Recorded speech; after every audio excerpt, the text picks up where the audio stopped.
Hello Fred, नमस्कार। आज मैं आप लोगों को इंडस्ट्रियल हाइड्रोलिक सर्किट में अनलोडिंग सर्किट को ही एक्सप्लेन कर रहा हूँ और इसके क्या बेनिफिट्स हैं और कैसे होता है। इसमें इलेक्ट्रिक कंट्रोल और हाइड्रोलिक कंट्रोल, मतलब इसमें जो पंप को अनलोड करना है इलेक्ट्रिकली कैसे अनलोड कर सकते हैं, और हाइड्रोलिक कंट्रोल मतलब अनलोड कैसे कर सकते हैं पंप को।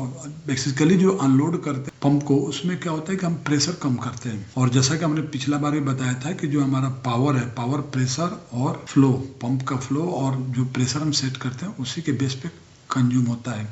अगर हमने प्रेशर कम कर दिया तो हमारा पावर कंजम्पशन कम हो जाएगा। और पावर कंजम्पशन तो आपको मालूम ही है कि पावर जो हम एक पावर पैक लगाते हैं उसमें फर्स्ट टाइम इन्वेस्टमेंट तो पूरे सिस्टम होता है, लेकिन जो कंटिन्यूअस वेस्टेज, जो कंटिन्यूअस हमें एक्सपेंसेस होता है, जो खर्च होता है, वो पावर में होता है। तो आजकल पावर सेविंग सर्किट सब जगह आने लगा है, तो हम उसी के बारे में डिस्कस करेंगे। तो मैं आगे बढ़ता हूँ कि इसमें इलेक्ट्रिक कंट्रोल से कैसे होता है, एक्यूमुलेटर अनलोडिंग जो है इलेक्ट्रिक कंट्रोल के थ्रू कैसे होता है। तभी इसके पहले मैं एक थोड़ा सर्किट बता देता हूँ। देखिए, हमने एक सर्किट बनाया है, पंप है, ये देखिए हमारा एक रिलीफ वाल्व है जिसमें वेंटिंग लगा हुआ है। वेंटिंग को कंट्रोल के लिए डायरेक्शन कंट्रोल वाल्व है। इसके अलावा एक चेक वाल्व लगा हुआ है। चेक वाल्व के आगे में आप देखिए एक एक्यूमुलेटर है और एक इसी के पैरेलल में हमें एक प्रेशर स्विच लगा हुआ है। इसमें दोनों है, ट्विन प्रेशर स्विच पे लो और हाई दोनों का सेटिंग है। तो अभी जो हमें इसमें पावर सेविंग करना है, तो बेसिकली पंप के साथ जो मोटर लगा है, मोटर का ही पावर सेविंग करना है। तो उसमें इलेक्ट्रिकली ये कैसे अनलोड होगा उसी को हमने एक्सप्लेन किया है। हमने actually venting of relief bulb भी बताया है, रिलीफ बल्ब कैसे वेंट होता है। तो इसमें जो प्रेशर का सोर्स है, जहाँ से टोटल सिस्टम का प्रेशर मेंटेन होता है, वो रिलीफ वाल्व से ही होता है। तो अगर रिलीफ वाल्व को हम अनलोड कर देते हैं तो हमें पावर सेविंग होती है। तो ये कैसे अनलोड करते हैं उसी के बारे में मैं बता रहा हूँ। अभी in an accumulator charging circuit the pump is unloaded when A preset pressure is reached and the cuts back into recharge accumulator when the pressure drops to a predetermined minimum। Accumulator charging circuit में ही होता है।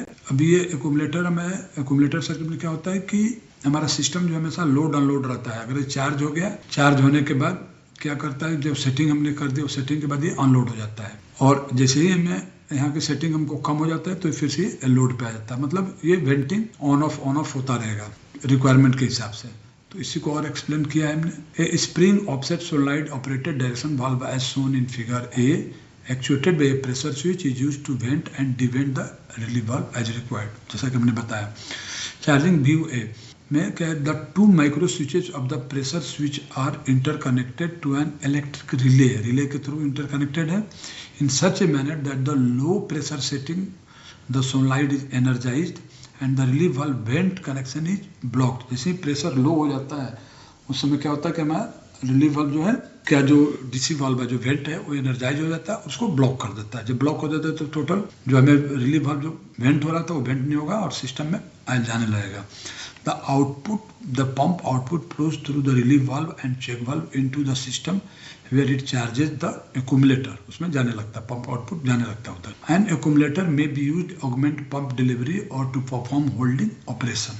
अगर एक pressure rich हो गया तो हमारा system जो है पंप होल्ड करेगा, मतलब प्रेशर होल्ड करेगा, और तब तक होल्ड करेगा जब तक हमें लोअर सेटिंग बना देता है। Circuit shows a method of unloading the pump when the accumulator is fully charged। It consists of a relief valve A, check valve B, accumulator C, dual pressure switch D and directional valve E। Pressure setting of A is higher than the high setting of D। जो हमें pressure setting A का है, A मतलब ये हमें relief valve का है, इसके हायर से सेटिंग्स की ज़्यादा होगी। अगर इसके हायर से ज़्यादा नहीं होगी, ये समझना है, अगर हायर से ज़्यादा नहीं होगी तो इसके आने के पहले ही ये रिलीफ करना शुरू कर देगा। इसलिए इसकी सेटिंग हमेशा इसके हायर से ज़्यादा होगी। ये ऐसा इसलिए होता है क्योंकि fluid the six the path of least resistance. कोई पंप का फ्लो उसी डायरेक्शन में जाएगा जहाँ पे उसको कम से कम मेहनत करना पड़ेगा। अभी अगर इसकी सेटिंग कम हो तो यहाँ क्यों करेगा, यहीं से रिलीफ हो जाएगा। इसके लिए इसकी सेटिंग हमेशा ध्यान रखेगा, ज़्यादा ही रखना। The electric control of circuit performs the following operation: energizes solenoid EA when pump motor is started। जैसे पंप मोटर स्टार्ट होता है तो एनर्जाइज होता है। De-energises EA when system pressure is reaches high setting of switch D। energizes EA when system pressure reduces to the low setting of switch D। जैसे लो setting पे पहुंच जाता है तो ये एनर्जाइज हो। De-energises fourth, de-energises EA when pump motor is stop. जैसे pump motor de-energise हो जाता है। तो view a shows circuit condition when system pressure is below the low setting of the switch D. Solenoid E is energized to shift valve E and block the vent connection of valve A. Valve A is devented and pump delivery is directed through valve B into the system. Accumulator C is charged with fluid in system volumetric demand is less than the delivery rate of the pump. अब देखिए, अब इसको हमने दिखा दिया है, अभी उसको फिर से एक्सप्लेन कर रहा हूँ मैं। ये पंप का हमारा डिलीवरी है, इसके पैरेलल में जैसा कि मैंने बताया कि रिलीफ वाल्व लगा हुआ है, इसके जो वेंट है, वेंट लाइन पे डायरेक्शन कंट्रोल डाला हुआ है। अभी देखिए नॉर्मल पोजीशन में क्या है, ये एनर्जाइज जब रहेगा तो ये वेंट वाला रुका रहेगा, मतलब कहीं जाएगा नहीं। जैसे ही इसका सोलनॉइड ऑफ हो जाएगा ये खुल जाएगा, ये इससे कनेक्ट हो जाएगा, इस पोजीशन में आके कनेक्ट हो जाएगा, तो रिलीफ वाल्व जो है वेंटिंग शुरू हो जाएगा और सिस्टम प्रेशर हमारा टोटल यहाँ से टैंक में जाने का मिनिमम प्रेशर पे। बैलेंस पिस्टन रिलीफ वाल्व का जो मेन स्प्रिंग रहता है वो 30 psi या 40 psi के उस पर रहता है, उसी पे 30 या 40 psi सिस्टम प्रेशर मेंटेन करके ये वेंट होता रहेगा। ये प्रेशर स्विच से जैसे इसको कमांड मिलेगा, फिर इधर ये प्रेशर स्विच का कमांड फिर से डाउन हुआ तो डाउन होते समय क्या हो जाएगा, फिर से ये एनर्जाइज हो जाएगा। जब एनर्जाइज हो जाएगा तो ये वेंटिंग बंद हो जाएगा, तो ये रिलीफ वाल्व का काम करने लगा। उस कंडीशन में हमें पंप का फ्लो इधर आके एक्यूमुलेटर के चार्ज करते हुए सिस्टम में जाने लगेगा। अभी देखिए यहाँ पे एक चेक वाल्व डालो, चेक वाल्व का क्या फंक्शन है कि इसको आइसोलेट कर देता है, इधर से इधर आयल नहीं आएगा, केवल इधर से इधर आयल जाएगा। ये हमने इसमें बताया है। फिर हम आते हैं accumulator pump unloading electric unloading will be when pressure reaches the maximum setting of the pressure switch, the solenoid is de-energized and the relief valve is vented to unload the pump to tank। जैसा कि बताया वो tank में जाने लगा। The check valve closes to prevent backflow from the accumulator and maintain pressure in the system। Accumulator pump unloading hydraulic control। Another means of pump unloading accumulator circuit is through the use of direct acting unloading valve as shown in figure of। वो hydraulic control कैसे होता है उसके बारे में है।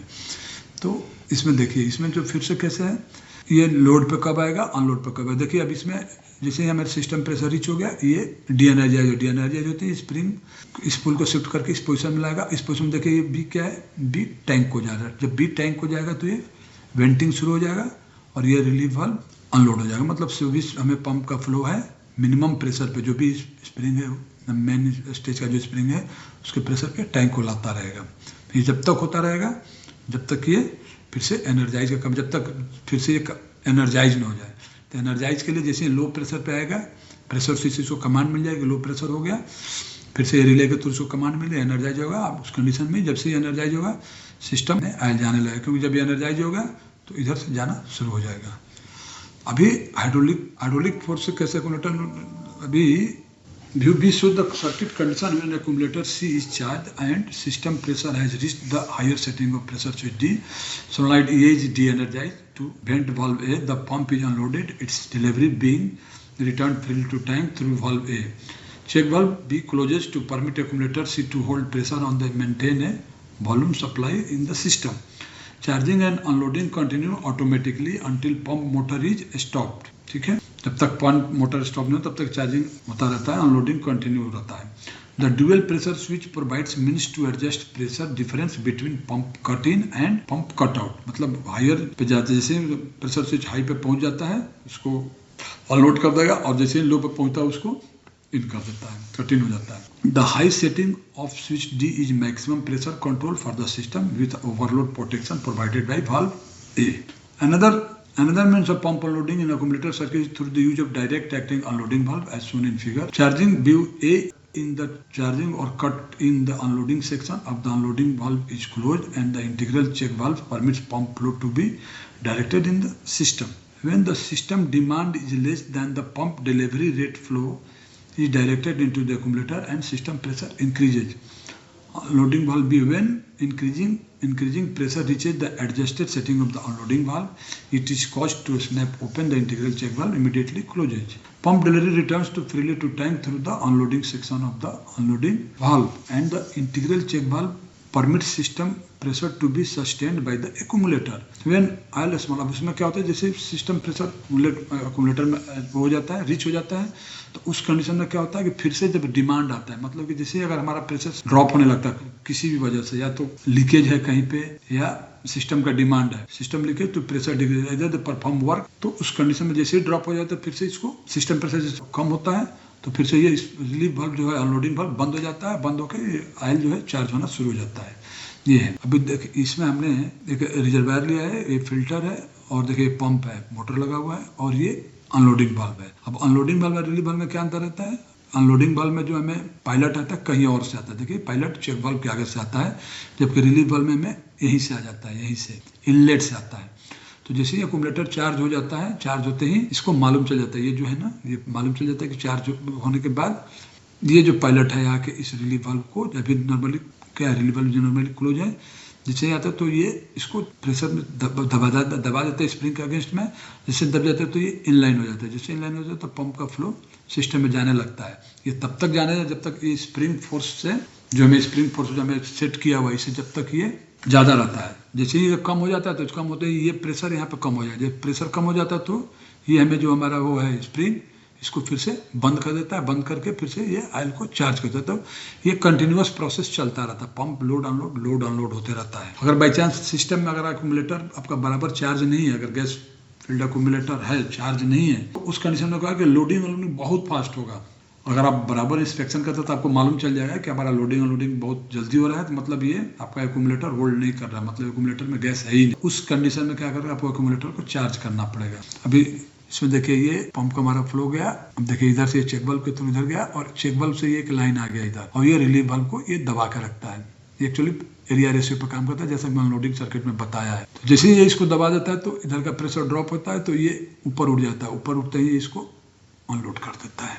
तो friend ये सब रहा आपको अनलोडिंग के बारे में कि प्रेशर स्विच से और हाइड्रोलिकली कैसे पंप अनलोड होता है। मैं उम्मीद करता हूँ आपको देख के ये समझ में आ जाएगा। मैं आपसे रिक्वेस्ट करता हूँ कि मेरे इस चैनल को आप लोग सब्सक्राइब करें या बेल आइकन दबा दें, जिससे कि मैं कुछ भी अपलोड करूँ आप लोग को मिल जाए। अभी ये कंटिन्यू रहेगा, जो इंडस्ट्रियल सर्किट में जो इंडस्ट्री में हाइड्रोलिक सर्किट हो जाता है उसी को मैं कंटिन्यू करूँगा अभी। Thank you very much.